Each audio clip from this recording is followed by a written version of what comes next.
دا غینه باندې حدیث راوړی دی د عبدالله بن عمر رضی الله عنهما هغه وایي چې ان عمر بن الخطاب رضی الله عنه قال عمر بن الخطاب رضی الله عنه دا خبره کړې ده سجل کړه وی پیغمبر صلی الله علیه وسلم ته وی چې یا رسول الله اے د الله پیغمبر ايرقد احدنا وهو جنوب اے د الله رسول یو سړی که په موږ کې د جنابت په حالات کې یعنی غسل پې لازم شو نو دی بیا وده کیدی شي بغیر د غسل نه لکه یو سړی دی په هغه باندې غسل لازم شو او د جنابت د غسل دا تیر شوي درس کې زما تاسو ته ویلي دا صرف دې دلاسه نه لازمیږي چې یو سړي به ښځې سره کوروالی کړی د هغې نه بغیر هم یو سړی جنابت په حالات کې کیدی شي یو سړی د جنابت په حالات کې دی بیا وده کیدی شي بغیر د غسل نه څومره قیمتي سوال یې وکړو چې یو سړی د جنابت په حالات کې وده کیده غواړي بغیر د غسل نه وده کیدی شي او که نه پیغمبر صلی الله علیه وسلم ورته نعم وده کیدی شي اذا توضأ احدکم چې کله تاسو کې څوک اودس چاردامو کې فلیرقد نو بیا دې وده شي د حدیث امام بخاري امام مسلم راوړی حاصل د مسلې هغه یاد کړئ ګوره نورو حدیثونه دا ثابتېږي نور حدیثونه شته او هغه به ته بیان هم کړو چې بغیر د اودس نه موده کیدی شي خو دې کې درې مرتبې دي یو سړی د جنابت په حالت کې شو بیا وده کیده غواړي نو د ټولو نه غوره طریقه دا ده چې غسل وکړي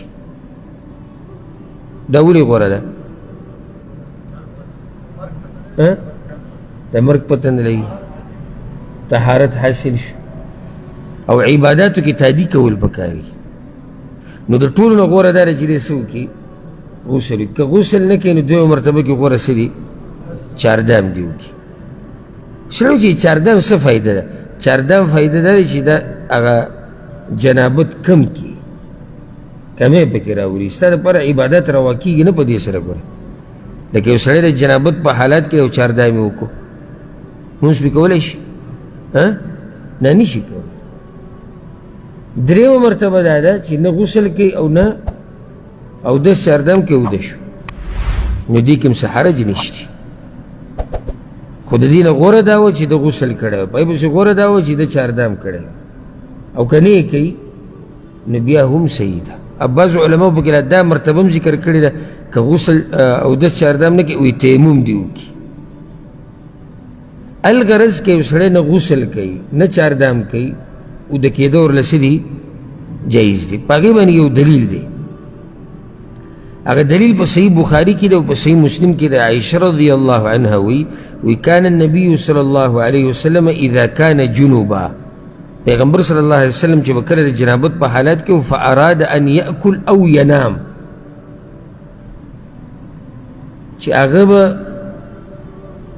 کله بیا اوده کېدل غوښتو یا به خوراک کول به غوښتو توضأ وضوءه للصلاه نو داسې چاردام به وکړو چې هغه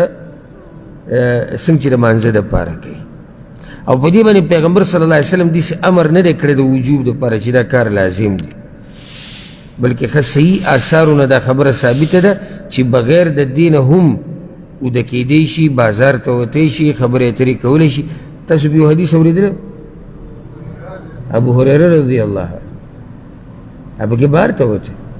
پیغمبر سره پکې وګرځېدو خبرې اترې وکړې نو جایز دي خو غوره دا دی چې سړی سمدستي غسل وکړي او که غسل نه کړي نو څه وکړي چاردام